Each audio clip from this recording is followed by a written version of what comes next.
Welcome to 1850 Main Street, a place where friends get together and talk about their country and hope for a brighter future. Today, Rob Walgate and Alan C. Duncan from the Public Square are joined by David Zanotti, the CEO of the American Policy Roundtable. Are Google and Amazon taking over more than just our web searches and shopping? So have you guys heard of G&B Energy? G&B Energy. Of course you have, because I sent you that memo. That's right. G&B Energy. It's Google and Bezos. Oh, okay. All right. Remember? I don't remember that in the article, but I got you now. No, I remember the G&B Energy. Yeah. Google and Bezos being Amazon and Google being Gates, have decided that America is going to re-enter the realm of nuclear power.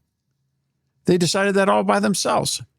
Now, you guys are probably too young to remember the wars over nuclear. Or maybe you were. Maybe that was right in your bailiwick, to use the Chestertonian moment. A little bit, yeah. I do remember nuclear was considered scary and bad. Bad. When I was growing up. Bad. Where I grew up in the tri-state area of Pennsylvania, West Virginia, Ohio, a lot of folks worked at different power plants up and down the river. So there's always been the discussion of energy and nuclear energy.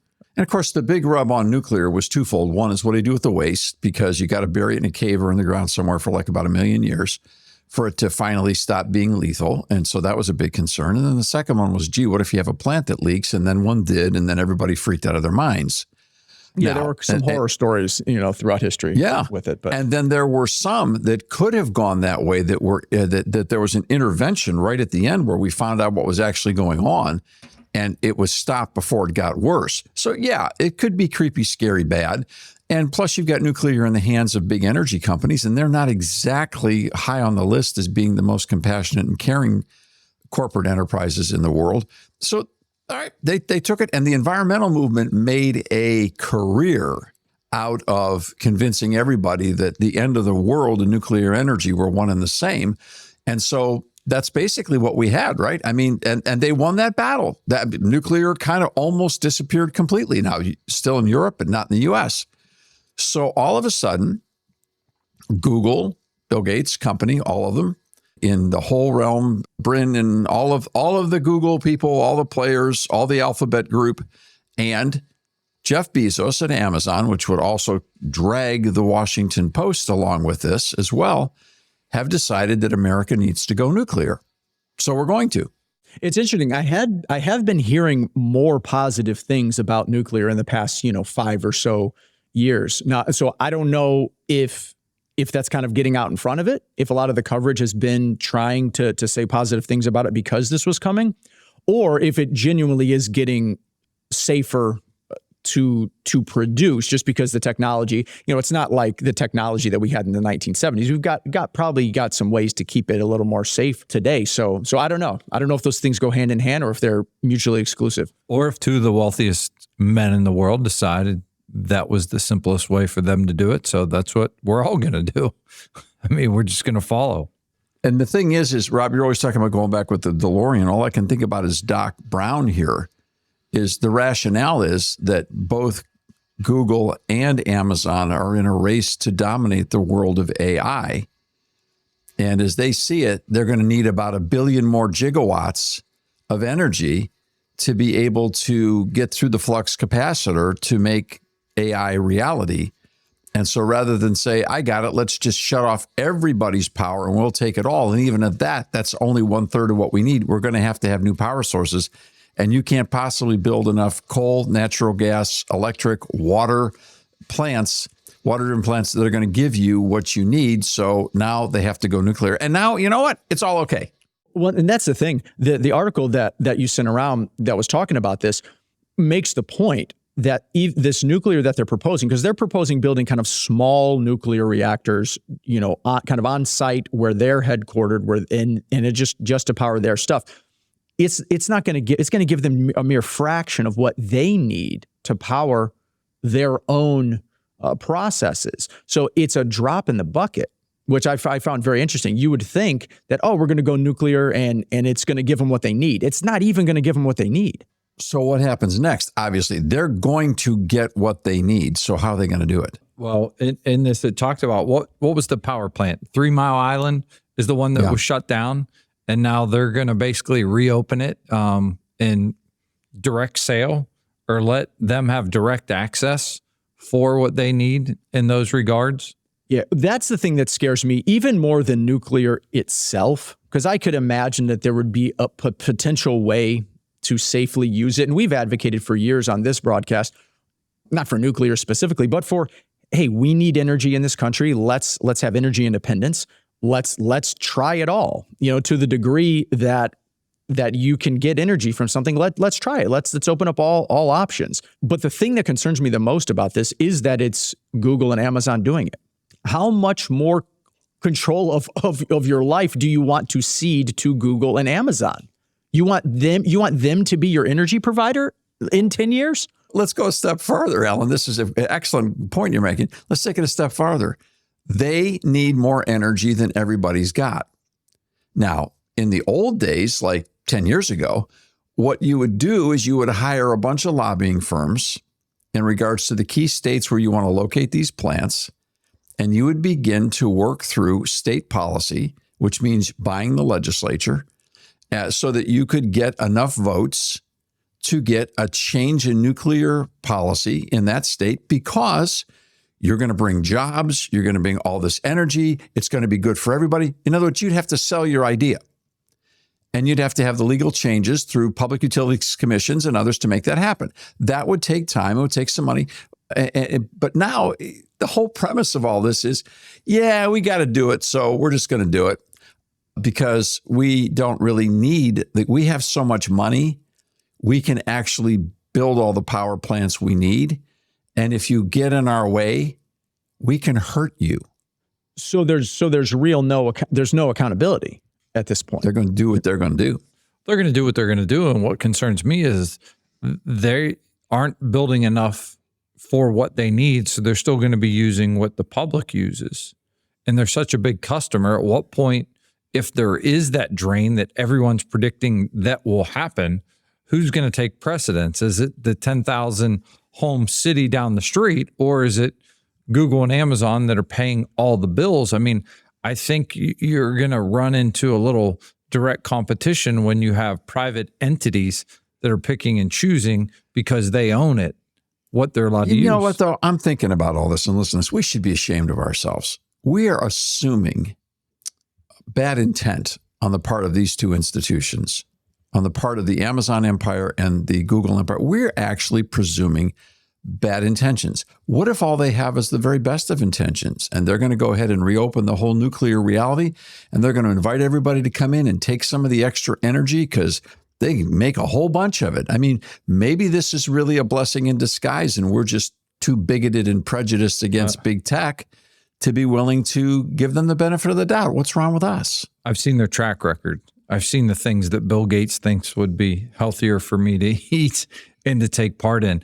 I don't want to see my whole life controlled by a couple of entities that think they know better than what I know for myself and my family. Thanks for stopping by at 1850 Main Street. We're glad you're here. Do you want to learn more about what is really going on behind the scenes in public policy? Tune in to The Public Square on over 200 radio stations coast to coast. Or download the free Public Square mobile app from your app store. Just look for The Lamppost. Find out what America is really talking about at thepublicsquare.com.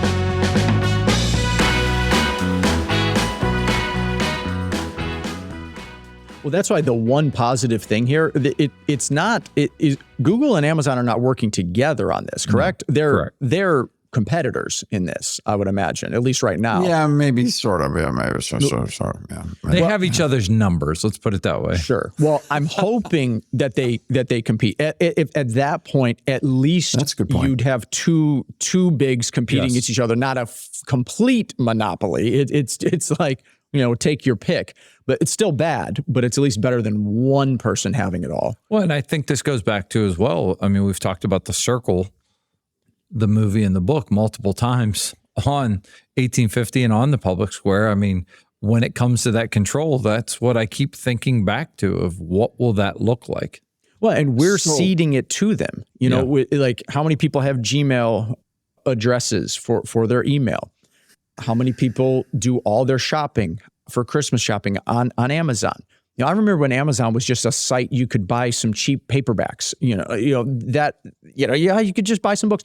Now it's so much of everybody's shopping experience. It's just we're ceding the power to them. And I could go on and on, but those are the main ways. Let's take a little more perspective paint out here and put this in perspective, because it'd be one thing just to be three guys chit-chatting about articles and, let's show how we're smarter than everybody else and we have too much time on our hands. And that's not what we're doing here. Let's go back to the real world of public policy where we live, where we produce, where we expose, where we resist, where we seek to overcome bad ideas by doing good things. And where we've been doing that for 45 years in a good number of states across the country. All right, so let's talk about that side of it. Let's roll the clock back to a friend that we don't have anymore here. That friend was he ran one of the biggest lobbying companies in the Midwest. And he was a guy who could jump in and jump out of political campaigns. He could jump in and jump out of assisting major leaders on either side of the aisle in state or federal questions. And that friend of ours was a big-time lobbyist. Now, how big a friend? Never took a dime from him. I don't think I ever let him buy me a cup of coffee. In fact, when he would pick the side of an issue we didn't like, often we were matched up against him. And it could be anywhere, on any candidate or any campaign. You go looking for Neil, and if Neil is there, you got, and he took a big job and a big paycheck working for the casino companies. And he proceeded to beat us $40 million to 1 in regards to fundraising. And he lost the issue by a margin of, I think, more than 20 points. He got smashed. And you say, well, how could he have been a friend of yours? Well, he was a friend of ours because we chose to treat him like a friend. Honestly, we fought to the death on stuff. But Neil was a huge player. And I'm not saying we endorsed, I don't know if we endorsed 10% of anything he ever stood for, but that doesn't mean we couldn't befriend him. We were always hanging around each other, and we sought to be kind to him. And he responded to that kindness. We had a decent, fair, and honest relationship. Now, Neil's dead today because he committed suicide several years ago. The reason he committed suicide is because his name got wrapped up in a huge scandal with an energy company. That huge scandal resulted in that energy company paying the state of Ohio hundreds of millions of dollars in fines for pure, blatant corruption in attempting to dictate the outcome of legislative action and the consequences of that, and enable the power companies to get a preferred advantage on all kinds of different issues. We won't get into the whole piece and parts, but it was a piece of legislation and what they were doing and how they were playing the game.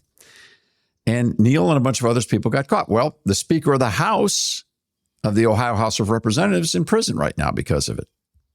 People went to jail, and some people died. And some people are saying even more are going to go to jail. And it's still going. It's been going on for years. Energy companies sometimes play the game rough, and sometimes they play to their own advantage and their own bottom line. So when we're talking about this, we're not talking about it ethereally, like, gee, isn't that this or that? No, this is serious business. This is serious business. There's state laws, there's federal laws, there's a lot of hoops to jump through. And now we've got a bunch of people who are known, like Google and Amazon, to try to play the game their own way. But here's the other thing. They got their own money. They don't need any state in the union to give them a leg up. They got all the dough they need. So is there any type of legislation or anything that could be done to at least halt them or slow them down? Is there a public policy? $64,000 questions right there. What are people going to do? Are they going to roll over and play dead for Google and Amazon's agenda so that they can still talk to Siri and Alexa and all the other different goofy things that people have out there?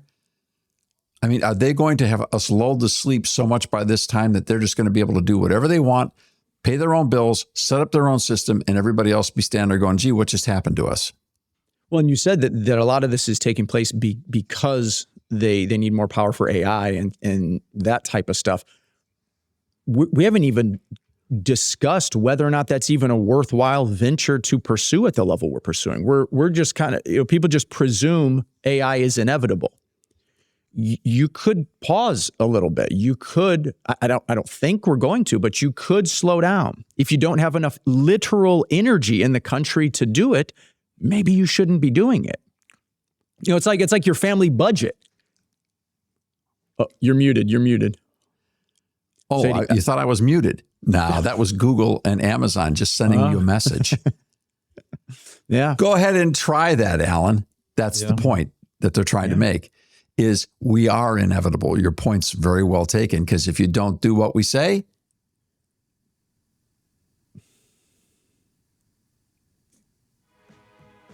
silence.